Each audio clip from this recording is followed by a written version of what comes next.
तरफ अयोध्या में राम मंदिर की प्राण प्रतिष्ठा तो वहीं दूसरी तरफ बंगाल में हमने देखा कि सद्भावना रैली ममता बनर्जी के नेतृत्व में निकाला गया।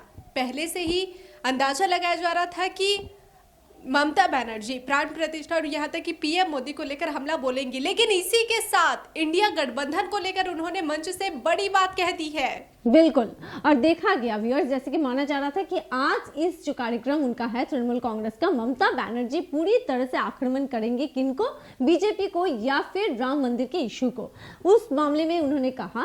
लेकिन देखा गया कि इंडिया के इस गठबंधन से नाखुश है ममता बनर्जी, और ये साफ साफ शब्द में आज उन्होंने सबके सामने कह दिया इस बड़ी सभा से। बिल्कुल, आपको बता दें कि जो हालात हम कुछ दिनों से इंडिया गठबंधन में देख रहे थे, कहीं ना कहीं से कांग्रेस से नाखुश नजर आ रही थी ममता बनर्जी। हालांकि खुद ममता बनर्जी ने बयान नहीं दिया था, लेकिन आज जब सद्भावना रैली पार्क सर्कस पहुंची तो पार्क सर्कस में उन्होंने मंच में जो जनसभा को संबोधित किया, इस दौरान उन्होंने साफ साफ शब्दों में ये बयान कर दिया कि वो इंडिया गठबंधन से चल रही है नाराज। बिल्कुल, और पार्क सर्कस के मैदान से उन्होंने जो कहा वो बहुत ही अहम है। व्यूअर्स, उन्होंने कहा कि सीपीएम जो जब भी वो जाती है इंडिया गठबंधन की इस मीटिंग में या बैठक में, तब सीपीएम पूरा बैठक कंट्रोल करता है और इससे बिल्कुल वो नाखुश है। और उनका ये भी कहना है सुहाना कि ऐसा करते हुए कहीं ना कहीं जो विरोधी हैं वो कहीं ना कहीं सहायता कर रहे हैं किसकी, बीजेपी की, जिसकी वो बिल्कुल विरोध में है। आज साफ साफ लफ्जों में उन्होंने कह दिया, हम जब इंडिया का मीटिंग करते हैं, इंडिया नाम हमने दिया, लेकिन मेरे का दुख का बात है एक कहने का, हम जब मीटिंग में जाते हैं हम देखते हैं सीपीएम मीटिंग को कंट्रोल करते हैं, जिसको साथ 34 साल हमारा जिंदगी में लड़ाई किया हमने, हम उसको कोई एडवाइस नहीं मानेंगे।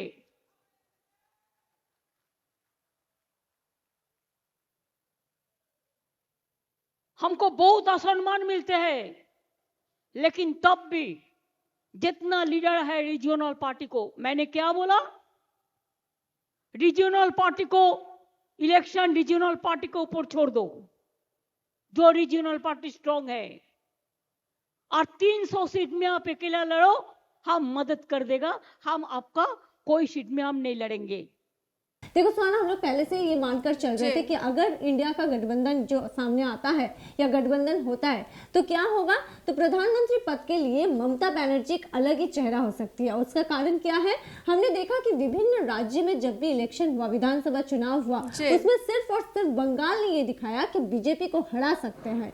अदरवाइज हम देखा हमने कि ऐसा कुछ कोई रिजल्ट नहीं हुआ। यहाँ तक कि कांग्रेस का जो भी फल था, जो भी उनका रिजल्ट था, वो नतीजे साफ साफ बयां कर रहे थे कि बिल्कुल चूक गए हैं वो बीजेपी को हराने। श्वेता, जैसे कि आपने बताया कि पीएम फेस ममता बनर्जी हो सकती है, कयास भी यही लगाए जा रहे थे कि इंडिया गठबंधन में पीएम फेस ममता बनर्जी हो सकती है। लेकिन हमने देखा कि जो 19 दिसंबर को जो गठबंधन की बैठक हुई थी, तो वही ममता बनर्जी खुद पीएम फेस का प्रस्ताव न देकर बल्कि मल्लिकार्जुन खड़गे का पीएम फेस के तौर पर प्रस्ताव दे देती है, और इसके बाद कहीं ना कहीं से नीतीश कुमार नाराज बताए जाते हैं।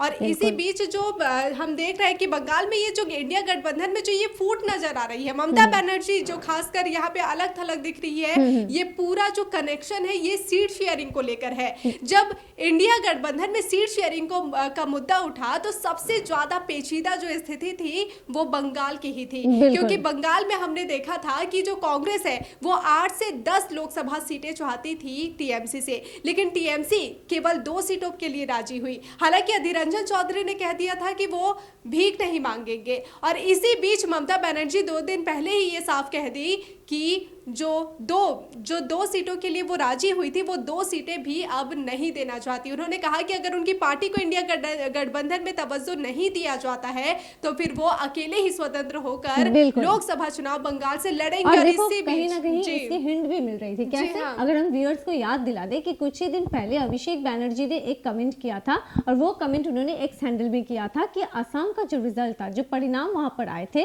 तो उससे कहीं ना कहीं कांग्रेस के साथ उन्होंने कहा कि बीजेपी का जो भी रिजल्ट है वो अच्छा है, लेकिन कांग्रेस और टीएमसी की अगर वोट परसेंटेज देखे तो पहली बार इस बार टीएमसी वहां पर लड़ी थी असम में। तो उन्होंने कहा कि पहली बार लड़ते हुए जो वोट परसेंटेज तृणमूल को मिला वो बहुत ही प्रशंसनीय है। तुलना किससे की उन्होंने? कांग्रेस के साथ। तो यही सारी छोटी छोटी बातें हैं जो सामने आ रही थी। यहाँ तक कि हमने देखा था सुहाना कि ममता बनर्जी बैठक में नहीं जा रही थी। कभी उन्होंने कहा कि पहले से उन्हें बताया नहीं गया, किसी ने फोन नहीं किया, तो कभी उन्होंने कहा कि वो व्यस्त है। यहाँ तक कि अभी जो लास्ट टाइम जो वर्चुअल बैठक हुई थी वहां पर भी तृणमूल कांग्रेस का कोई सदस्य या फिर ममता बनर्जी खुद भी शामिल यहाँ नहीं बता दें कि जो वर्चुअल बैठक हुई थी उसमें भी सीएम ममता बनर्जी नहीं पहुंची थी, शामिल नहीं हुई थी। लेकिन आपको बता दें कि साल 2024 का आगाज हो चुका है और इसी साल 2024 में ही लोकसभा चुनाव होने हैं और इसी लोकसभा चुनाव को मद्देनजर रखते हुए इंडिया गठबंधन बनाया गया था ताकि केंद्र की सत्ता से बीजेपी को हटा सके। लेकिन जब देख रहे हैं कि 2024 जैसे ही शुरू होता है वैसे ही इंडिया गठबंधन में एक बार फिर से फूट नजर आ जाती है। यहाँ पर एकजुट होकर क्या लड़ेंगे ये अपने ही अपने में अंदर ही अंदर में अलग थलग होते हुए नजर आ रहे हैं। अब सवाल ये उठ रहा है कि क्या टीएमसी या फिर ममता बनर्जी का जो ये दल है तो ये क्या भारतवर्ष में अकेले ही चलेगी और कई राज्य में क्या इस बार आने वाले चुनाव में वो अकेले कॉन्टेस्ट करने वाली हैं? ये बहुत बड़ा सवाल सामने उठकर आ रहा है। और कहीं ना कहीं क्या इंडिया का ये जो गठबंधन है यहाँ पर प्रधानमंत्री पद के लिए क्या ममता बनर्जी को चेहरा होना चाहिए था? अब राजनीतिक जो व्यक्तित्व है ये सवाल उठ रहे हैं। आप क्या जानते हैं, आप क्या सोचते हैं उस बारे में? आपकी राय जरूर से जरूर हमें कमेंट करके भेजिएगा। देखते रहिए डिजिटल खबरीलाल, खबरें आपकी, नजर हमारी।